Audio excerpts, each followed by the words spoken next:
Yedlencelete tercümeye lefziye revan Kur'an-ı Kerim'den Elhamdülillahi Rabbil Alemin ve salatu ve selamu ala seyyidina seyyidil enbiya vel mursalin ve ala alihi ve sahbihi ecma'in. Muhterem Müslüman oğlum, kelasımı begice şol Kur'an'ı düşünmekten ötüne. Eğer her bir Müslümana şu bir devlet ki okuyup bariyaka Kur'an'ı düşündün bir olaqan bir devlet. Elbette her bir devlete yetmeyene zahmet çekmeli olur.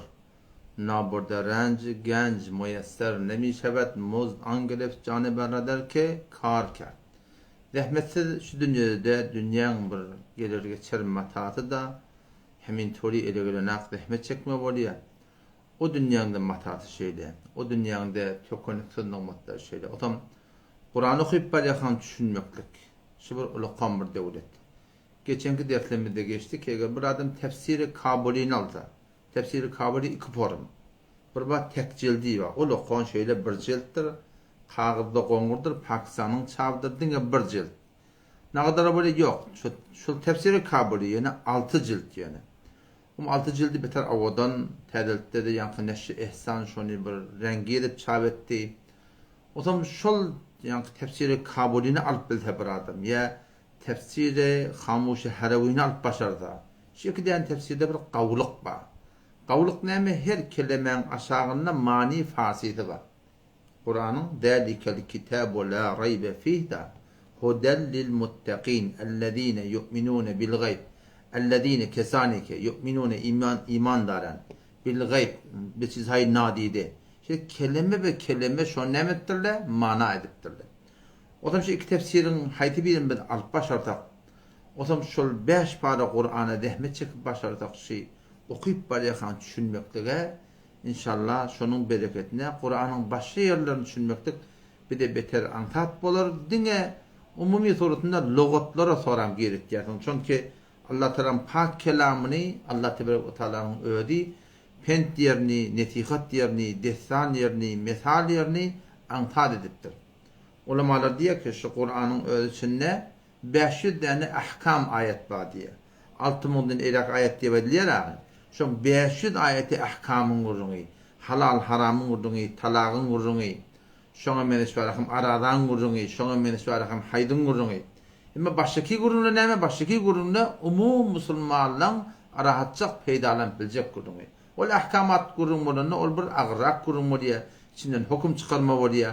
O taýda ejmali turatna elipdir. Hem de onu düşünüp bolmaýar. Ama baştaki ayetde Kur'an'la ki şol Allah tebarek ve taala şol maňa taňa mesal edip aýdypdyr, düşündirmen üçin destan edip aýdypdyr. Maňa taňa şoňa men şoňa başga bir geçen gowluň marahym geçen ýagdaýlaryny aýdypdyr. Olar Allah Tebarek ve Teala ödü pak kelamına Sure yankı Kamar'da ve laqad yassarnal Kur'ana lizzikr fehel min muddekir deyip bir kefe 4 taraf kudayta uğurlap aytıyor. Ne deyip ayttığı? Ve laqad yassarnal Kur'ana lizzikr qatten bir de Allah şu Kur'an'ı pentten çüreyim, netihattan çüreyim, ansat ettik. Fehel min muddekir ayet pent alacak mı diye Kuday Teala. Netihat alacak mı? Pes Hudaý Taala Kur'an'ın pent yerini, netihat yerini, umum musulmanın rahatçakla düşünüp biljek yerini beter antat etdi musulman oğlum. Hudaý Taala birda da antat etse ne kadar antat bolmaly. Ýöne antat da diýmepdir, "Valla qat" diýipdir. Lam da getiripdir, qat da getiripdir musulman oğlum. Oda şu taýdan inşallah Taala himmet edeýin, dünýämizi harj etişimi diýerek dinimizi harj edeýin. Şoň bereketine dünýä ahiretimiz abad bolar. Baraýdynny dersimizde. Geçenki ayette 20. ayet 22. ayette Allah Tebarek ve Teala öz ibadetine çağırdı. İbn Abbas radıyallahu anh ayetiyor ki Kur'an'ı her yerde ibadet yelti Allah Teala ibadet etmeliyen Kur'an'ı gelti şol ben mebnayına tevhid bolýar. Ettehiyyatu lillahi ve salavatu ve tayyibat mebnatı bilen hem ibadetleri bir Müslüman dini Allah'dan şirim etmeli. Geçenki ayette şoňsunu gurrun bolly. Allah Tebarek ve Teala ödün ma'rifi etdi. Ödün tanıttı. Allah diýerler ol zaty ki şeyde deyip ödün tarif etdi. Inni bu taýda 23. ayette Allah Tebarek ve Teala Resulullah sallallahu aleyhi ve sellem'in sünnet-inin kitabı Kur'an'ın təyidinin haqqında söz açıbdır. Ne mi diye o da?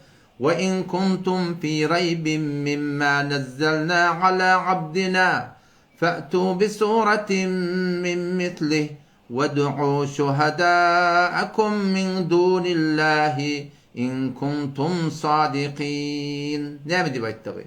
وَاِنْ كُنْتُمْ ey kafirler diye Huday Teala eğer siz bolsanız, ne mi de bolsanız fi raybin kuçukların şekte bolsanız diye. Ne mi hakkında? مِمَّا نَزَّلْنَا عَلَى عَبْدِنَا ol bir kelamiden, ol bir kitabiden ki biz öd bennemde Muhammed Mustafa Aleyhisselam'ı indirdik. Eğer şun haklığına eğer şunun Allah Teala'nın tarafından gelinliğine küçüklerin şeklinde olsa pezonne nemedin fe'tu bi suretin min misli başartanız bir tane surasını yalıp getirin diye. Huday Tebarek ve Teala Kur'an'na 3 sefer dahi şu zamanın kafirlerini ta kıyamete çellim başartanız getirin deyip 3 sefer sonra hitap buldur. Bir yerde Kur'an'da geliyor Allah Tebarek ve Teala eğer siz başartanız başınyalık en şu kamil Kur'an yarak bir kelam getirip başarın deyiptir. Onlar başarmaptırlar. İkinci gedek fe'tu bi'aşri suverin mislihi mufterayat. Dedi ki şu Kur'an bir yerden düzelttir diye ihtiyarsanız, Muhammed'in Aleyhisselam öldürttür diye ihtiyarsanız, başardığınız için yarak 10 tane sure getirin. Hamana 10 tane inna ateyna kelkevser yarak, inna 10 tane inna anzelna fi leyletil kadr yarak, 10 tane sure vel asr yarak, başardığınız Allah Teala 10 tane sure getirin dedi. Bununla şu zamanın kafirleri başarmaptırlar. Ta kıyamet çelinde başaracak geldi. Ama bu ayette 23. ayette Sure-i Bakara'da Allah Teala ne diyor? Fe'tu bi suretin min misli. Başartanız birçi tane sure getirin deyiptir. Birçi tane sure. En Kur'an'ın kıyıtkacık sure ne mi? Sure-i Kevser. Öde de baştan 9 kelime o da. İnna a'taynakel kevser. Bir üç oldu.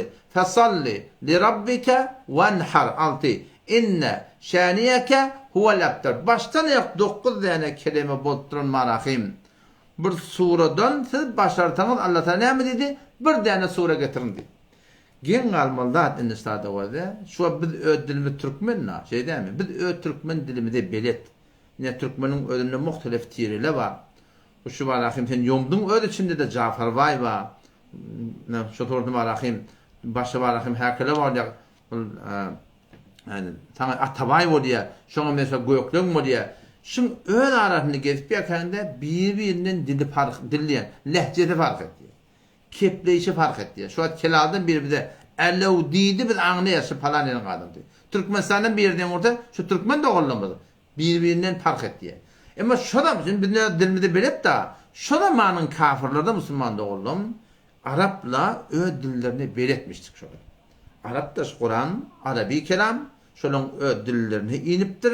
Şola vakti Kur'an okuyorlarına, ya Kur'an eşitellerine, şola şunu anlarmıştıklar. Eyni bir şu teke bilen başka ki Türkmenin tirlerinin dilin yankı lehçenin anlayışı mı diyorlar. Eyni şu atamanak bir tane var akım, Cafer Vay bilen var akım, Atabay'ın kepleşinin parkasının anlayışı mı diyorlar. Göklen bilen Yomdun kepleşinin anlayışı mı diyorlar. Şoparın var akım bir adam, Beruç olsun ya başka bir kavimden gelip de Türkmen ilin arasında yaşap bir hede arasında bir kep sızırıp göberiye şun asıl Türkmenlerin anlayışı mı diyanak ola da dillerini belirtmiştikler şun Allah Teala'nın pak kelamının eşitellerine var ha şunu aydırla diye şu Kur'an diyen kelam Muhammed Aleyhisselam getiren kelami adamın da kefede zının da kefede diye aydırla diye. O da mana dağdım ben utadım yekke zıllı da ken kepleşi yerlemiştik adamla bile. Zıllı da ortam bir bağı girip ibadet ettir yerlemiştik. Adamla gumrah et yerlemiştik. Şunu meş kahellemamıştık. Zıllı bir irtibatla adamlamamıştık. Zıllı benim köpten köp şalaman kafirle kepleşi yerlemiştik. Feklerini yerlemiştik de. Vakti ki Kur'an Allah Teala'nın inenine şunu anlardı diye. Şu adamın da kefide, zının da kefide başka bir kelam deyip aydarla diye. Eyni bir Türkmen dilimiz anlayışımı diyor. Allah Teala ne dedi? Fe'tu bi suretin min misli. Başartanın birçi sure getiren dedi. Gen almalılar. Şöyle cengi Bedre teyyar olurlar. Cengi Uhud'a teyyar olurlar. Cengi Ahzab'a teyyar olurlar. Cengi Huneyn'e teyyar olurlar. Sulh Hudeybiye teyyar olurlar. Malından, canından, heysiyetinden, himmet geçmen teyyar olurlar. Emma fakat inna a'tayna kel kevser fesalli li rabbike venhar inne şânike ve lebte. Şu 9 tane kelime Arapça özdü. Dilleri şimdi yani bir soru getirip şunu Müslümanların başarmaptırlar. O da kıyametini başaracak gele. Ne mi deyip, ne yaparım, ne edir Müslümanların? Bir Türkmen ahunla olsam, Kur'an okuyup barakam öyle hattime düşünsen de, şunda ne mi var, ne mi adamat var, ne mi bir düdügün maaşında, şunu Müslümanların entekmetlik ahun anlap başarmaya, beni şu anlap bilmeyenden bir yerde olsun. Mağur çüngür alım gerek diyeceğim. Belli adamla anlaya. Ama şu zamanın Arapları amda olsa çünkü öz dillermiştik, şunu anlayadılar. Kişi kelam marahim başta birin kelamı. O vakti ki şul Kur'an'ın öz mukabilinde şöyle dururmen hem hissiyetlerini hak ederlerine arada bir oktaş yoktu botturlar ki biz yok olmaya deyip de koymaktırlar. Avudan şahirler varmıştık. Qavdan qavi şiir oxuyan şahirler varmıştık. Şeyli bir şahirler varmıştı şolan arasında ki bir oturuşuna 1000 beyt şiir oxuyamıştı. Otam şu Mekke'nin öldü. Adimden ceditten, ölünden, dirisinden 7 tane şahirin qoşğutunu Mekke'ye getirip kısır koydular diye atam. Kehvane nekem bir de kelam yaz başarı Kur'an'ı menleşti bir de yaz getirip duruyor yani öldürüp. O zaman Resulullah sallallahu aleyhi ve sellem ne mi diye? Siz elden inna ateynakel kevter yerden mısırdan koyun diye. O kadim zamanında Kur'an'ın noktası yokmuştuk. Fetha kesreti yokmuştuk. Şöyle zamanı şöyle okuyalım işte da. Onun ihtiyacı yokmuş şuna. Şonda şu doğrultusunda Peygamberimiz de suruna göre inna ateynakel kevter inenne şol manahım Kabe'nin manahım yalıp da bana kısık koyulurlar. Her 7 tane şahirin manah 7 tane şiirin eğleri gelip şeyle Mekke'nin gözüyle öğünkini okuyor, onu okuyor. İnne atenekkel kevter okuyor, utanıp öğünkini arkeder diyor. 7'de de şeyle arkettir ya Müslüman doğan. Şu form Kur'an'la var adamat ba keşöyle hiç vakti sünyalı kelam getirip başarmıyordu. Hop, fe'tu bi suretin min misli. Başardınız bir tane sureşil Kur'an yalak yani inna atenekkel kevter yapasını getirin. Ondan sonra din ödünüz de ved'u çağırın şuhadâekum kömekçilerini min dunillah Allah'tan gayri. Allah'tan gayri kimden kömek edecek otanızda? O da üstünde kimden kömek edecek Allah'ın deyip de Huday Teala. İn kuntum sadın eğer ayetiyanız sımmadak kişi Allah'ın tarafından ne? Kimin üzerinden kömek edecek isteyen başlardan sonra kelam getirin deyip de. Bu tabi bir küçük noktaya işaret edin o da ved'u Allah çağırın diye. Bizim Türkmen ilaramızda bazen vardır ki vakti Hudaydan gayrinin çağırmalı ayetler geliyor da. Şu Hudaydan gayrinin çağırmalı ayetlerine da'a yed'u diyen lafzları Kur'an'da fakat ibadet manada geliptir. Bu çağırmak manada bolmuyor deyip duygu verendir. İlerken bu da bir delil. Eğer sen deyip da var akım. Ya çok Koreyanın botlon kurunda yani ved'u çağırın diyen manası da veriyorlar. Hem müfessirler. O şol ibadet alınan yer bolşayarak şol ibadet lafz da'a yed'uni ibadet mana ilşayarak neme çağırmaklık hem mana has yerde Müslümanlığa alınan yerler var. Sonra ne diye? Tutada min dunillah dittir. Allah'tan gayri. Bizim aramızda diyenler vardır. Min dunillah fakat bot bol ya. Bu ne onda min dunillah? Botlardan kömek alıp ettim. Yok. Her kimden kömek alacak olan Allah dittir. İnsandan zindan fark etmiyor. Her kimden kömek alacak olsanız Allah'tan gayri oluyor. Peygamber oldu, bot oldu, daş oldu, dümen oldu. Her kimi ki Hudaydan gayri olacak ne mi dedi? Min dunillah Allah'tan gayri dedi. Peki olur ki min dunillah dine bota değil ya demek ya. Şöyle bunda yanlışlığı şayet Kur'an'ın belli olur. Hava eğer başardınız forum getirin dedik ola ne mi getirip başlamalı. Şimdi barayli tercüme ravanına. Ve in kuntum fi raybin ve in kuntum ey kafirler eğer bolsanız fi raybin mimma eğer küçükten şekilde bolsanız mimma nazzalna ala abdina ol bir kelamiden ki biz öz peygamberimize indirdik, öz bendemde indirdik. Şonu küçükten şekilde olsa pes demedin. Fe'tu pes getirin bi suretin min misli bir tane sure şonyalak getirin ondan sonra dine ödünüzde de ved'u çağırın şuhadâekum kömekçilerinizi min dunillah Allah'tan gayri in kuntum sadiqin eğer ayetiyanız sımmoza eğer siz sadık bolsanız keşke Allah'ın tarafından ne deyip siz her kimden kömek alın getirin göreli şunları getirip başarıyalım masalmayalım.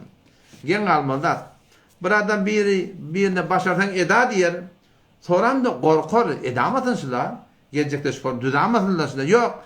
Allah tebarek ve teala bu dağıtlardan daş yatı yani var akım. Kuda tebarek ve teala öz pak kelamı özünün adamatından, öz kelamın adamatından haber var. O da sana näme diýär? Fe illem tef'alu. Pes eger etmeseňiz diýipdir. Şimdi yani Kur'an'da sure getirmektigi, getirip başarmasaňyz diýip aýtdyk. Soram, "Welen tef'alu." Hudaý näme diýär? Hergiz de başarmasaňyz diýip. Ta kıyamata çelim elan şey. Hiçbir adam, hiçbir beşer, mesela Amerika'dır, İsrail'dir, İngilizler, şık kafirler yurtları ki İslam'ı nabud edecek oluyorlar ha. Ne kadar ha milyar harcet yerler. Ama bir tane Sure-i Kevser yarak getirip başarım yani. Ne mi diyorlar da? فَاِلَّمْ تَفْعَلُوا فَاِلَّمْ تَفْعَلُوا وَلَنْ تَفْعَلُوا فَاتَّقُوا النَّارَ الَّتِي وَقُودُهَا النَّاسُ وَالْحِجَارَةُ وَعِدَّتْ لِلْكَافِرِينَ فَاِنْ لَمْ تَفْعَلُوا. Eğer başarmatanız. وَلَنْ تَفْعَلُوا. Allah hergiz başarmatanız diye. Fedonna فَاتَّقُوا قُرْقًا النَّارُ الْبُرُوتَّنِكَ وَقُودُهَا oduni النَّاسُ وَالْحِجَارَةُ. Adamla bilen daşa deyip tuğda aytakadın. Cehennem şeyle bir lavurda attırın, o tuğda aytakadın. Difeti de yapılacak tuğda aytakadın. Şeyle bir o deyik var ahim, o oduni adamla bilen daşa diye. O kimin için teyarlanttır? O iddet lil kafirin. Kafirlerden için teyarlanttır diye. Şol kafirleri ki Kur'an'ın hakkından yaptırlar, şollardan için teyarlanttır diye. Dikkat Müslüman da olalım. Şunu bir Türkmen saati bir Müslüman da onu torada da kafir diyenler kim diye de Mesihide de kafir mi? Yahudi de kafir mi? Müslüman da o da kafir diyenleri, kafir, lafı kafir var kafir. Kafir diyen hakkı örten adama değil diye. Kafir diyen adam logatta burada örtmektige diye. Indi ve de Müslümanlıktan başka her kim olasın. Şu la ilahe illallah Muhammed Resulullah imanı yok adam. Şu la ilahe illallah Muhammed Resulullah baber edip yakin etmeyen adam.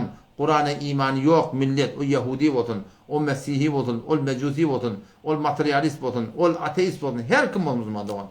Hemme de Kur'an'ın hükmünü neyme? Şöyle ulaike humul kafirune hakka diye. Hakiki kafir şöyle Huday Teala diye.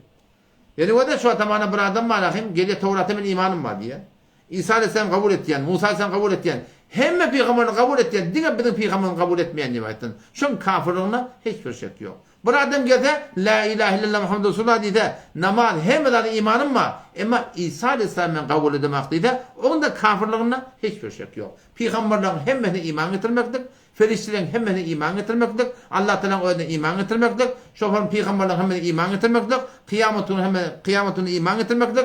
Ölümden diyemek iman getirmektir. Yağışıyaman Allah Teala'nın muhattabına iman getirmektir. Şundan hemen anlanıp maklık gerek takip bir adam ne yapmalı? İmanlı olsun. Yoksa o ne mi diye? Kafir diye. Şu hatta bir adam şu Türkmen ilarasında da var ama Kur'an'da haydi burada inkar etti. Şuna ne mi diye? Kafir diye Huday'da. Allah Teala ne mi diyor? فَاِلَّمْ تَفْعَلُوا eğer etmeseniz, Kur'an yalık bir pak kelam getirmekliği başarmasanız, وَلَنْ تَفْعَلُوا her yerde başarmarsanız, Allah Teala etiyor, فَاتَّقُوا pesonnasız korkun, اَنَّارُ الْبُرْعُدُّنِكِ اَلَّتِي وَقُودُهَا النَّاسُ الْبُرْعُدِكِ şunun odun adamlar, وَالْحِجَارَ daşlar, ol kim için teyarlanmıştır, وَعِدَّتْ لِلْكَافِرِينَ kafirlerden için teyarlanmıştır diye. Adam zihnin su çekiyor. Neçe milyar insan var. Bunun içinde bolata 2 milyarda olayı Müslüman. Müslüman'da gününü sen koruyan bu gün namaz okuyana. Yani in hema adel cehennemi mi diyorlar biliyor musun? İn hema. Hava kardeş söyle. Hudayla koruyan bendelerine zulmeden daha yok. Allah'ta pak kelamı öğrettir. Olur ki olunuzlukka ölüye olan hitabcı da. Olur inşallah cennetin mağara hıtmet kuzarı olacak. Cengalhay Amazon'a gelip bir yerle davet iman yetmektir olan hitabı da. Ama olur ki şu yerde, yurtta, mulkta, tebliğ bayırda yaşak etmeye her bir adam mükellef ne etsin? Şun hakiki dini tafta iman getirdin. Kafir olsun, Yahudi olsun, hayır kafir bir olsun iman getirmekte gerek. O Müslüman hem barış sorduğuna muhtas Müslüman gerek. إذن الله تعالى diyor. وَبَشِّرِ الَّذ۪ينَ آمَنُوا وَعَمِلُوا الصَّالِحَاتِ أَنَّ لَهُمْ جَنَّاتٍ تَجْرِي مِنْ تَحْتِهَا الْأَنْهَارُ كُلَّمَا رُزِقُوا مِنْهَا مِنْ ثَمَرَةٍ رِزْقًا قالوا هذا الذي رزقنا من قبل وأتوا به متشابها ولهم فيها أزواج مطهرة وهم فيها خالدون. Kur'an'ın tertibi şeyde umumi torutunda. Rabbimiz Allah Teala cennete etti, cehennemde etti edinden. Cehenneme etti, cennete de etti. Kafirlere korkuldu. Kur'an'a iman getirmeyen adamları korkudu. Cahil cehennemi ki o di ki odunu adamla bilen daşlı dedi. Şimdi ne boşluk var? Ve beşşir boşluk var. Kime? Ellezine ol bir erkeklerin alır ki amenu iman getirtirler. Bollu mu? Yok. Ve amilus salihat ameli salih ettirler diyor. O da Kur'an'ın umumi suretinde iman getir amal geliyor. İman bolup amal bolmasa o adam ahirde imansız gitti Müslüman doğru. Burada ben Müslüman diye da. Hem de imanım var diye. Ama amel etmese şeriatın halalın haramına o adam günah kebire murtekep olan adam sonunda bir iman diye Huday hakikaten yani. İman bilen amel gerek ta son hakkını neme? Şu boşluk bolar yarak. Boşluk bir ol bir erkeklerin arasında iman getirtirler ve amilus salih amel salih ettirler. Ne olur için? Enne lehum cennetin. Cennet yani bağlıklar diyor. Bağlıklar olacak. O yedi tabağın üstünde Allah Teala yedi tabağı cennet koyuptur. O cennet ne yapar bağlıklar? Tecri min tahtiyel enhar. O bağlığın aşağının akarlar akıp var diye. Bir tesavvur etsen şu tarihi cennet yedi tabağın üstünde bir nihayet bağlık var. 100 tabağa cennet var diye. Her tabağın aratı 500 yıllık yol. Şutadın yıldızı diyen hala lakem yıldız. Şun yalık diye aratı var diye. Her tabağa şicre giyin gittir Peygamberimiz ki tamam adamla son girse sığacak diye. Şu neçe milyar insan mı? O adam atıdan ta ahir noktaya kıyamet. Ne kadar adamla giriptir ha. Şimdi hemmeti bir tabağını sığacak dedi Peygamber Aleyhisselam. Allah Teala ne mi diye? Arduhas semavati vel ard. Şu cennetin, şu bağlığın, bustalığın iğni ne kadar asmanla bilen yerde diptir. Yer diptir diye. Yani şu yer tabağı asman ne kadar giyin. Bir nihayet cihan. O yer tabağı yer. Şimdi birbirini yapıştırsan ne kadar giyin olmalı? Cennetin iğni şacire olacak. Görmedik bağlar, görmedik nimetler, asıl yüreğime düşmedik dağıtlar, asıl kulağın eşitmedik dağıtlı Müslümanların şu bağlıklarda porum bağlar, bahçeler, yerden, içeriden, geyerden, şu porum tecri min tahtiyel enhar bağların aşağına akarlar akıp var ya, akarlar nemeden bal akıp var ya diye. Bal, süt akıp var ya diye. Şu doğrultunda. Arak, şerab akıp var ya, arasız hu akıp var ya, o zaman şu cennetilere kullama ruziku minha min themaratin rizqa. Her o cennetin meyvelerini sonra getirip belirlerine şu cennetin ne diyor geliyor? Kalu hadellezi ruzikna min qabl awwal şuna mangiliş varahim bile şınyalak barahim birli yani dünyada nimetleri şınyalak diye ayetdi bir tercüme var. Ve utubihi muteşabiha şuna meneş nimetler getirecek zahiri meneş olacak emma varahim suretunda onun tagamları beter fark edecek onun haram nema ve lehum fiha azvacun cennette hala nimetin var ondan sonra şu tada avadan cüftler olacak, zavuşlar olacak, denalar olacak keneme mutahhara arasalanttır diyorlar. Kullen cennette erkek denalı kullen arasalanıglı. O tada sakal yok, murt yok, kabat yerinde kıl yok. Kulli beden jordumur sağda kakılık olacak değil. Bilmeyen şoğmayan söyleyeyim burnundan su olacak değil. Ya meliçilik olacak değil. Ya hastalık olacak değil. Ya yatmaklık olacak değil. Hem işin nığmatını Müslüman'da oğlum nığmat olacak. Ve hasan içerliğim olacak. Bir gün bir yıl mı yok. Ve hum fiha halidun. Hem işin Müslüman'da oğlum. Şol ehli cennet niye de olacak diye? Cennette olacak diye. O zaman şu taydan malakayım. Şol hem işin dünyadan şimdi rahmet çekmek gerek. Rabb'a tercüme etmeyin. Ve beşşirillezine amenu boşluk bir ol bir erkeklere ol bir denanları ki amenu iman getirdiler ve amilus salihat amel salih ettiler.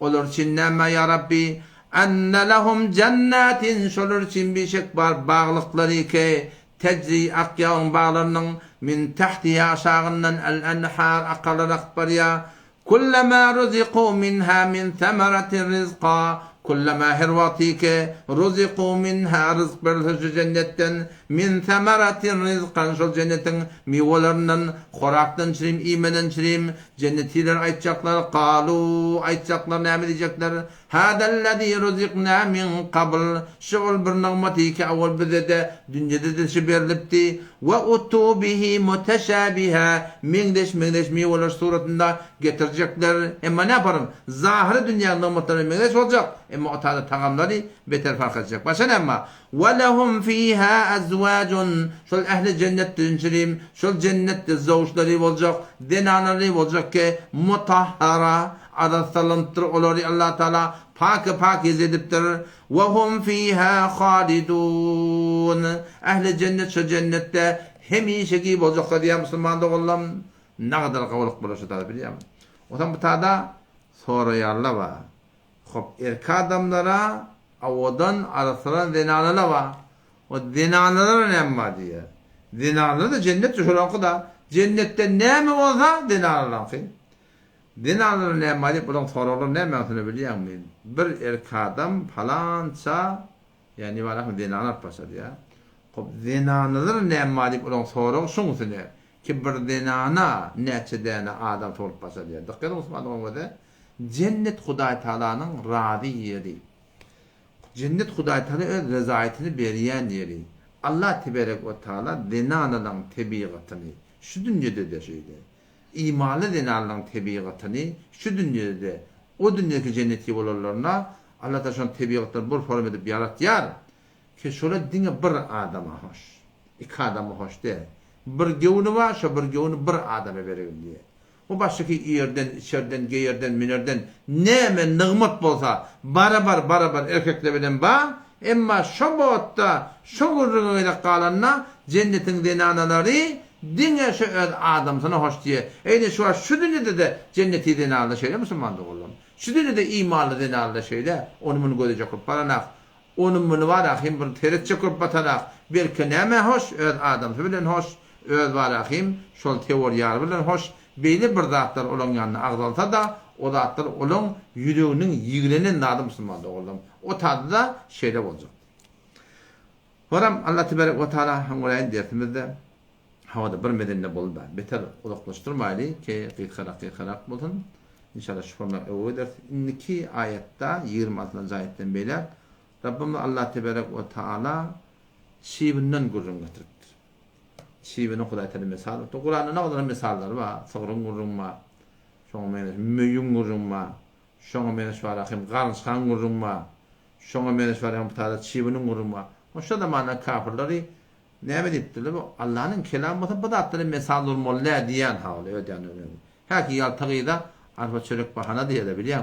Huday Teala gudraty ne kadar göýüňde şu wagt Peygamberimiz sahabara görtdirler da, o gözü bilen görtdirler, ola bilýänmi?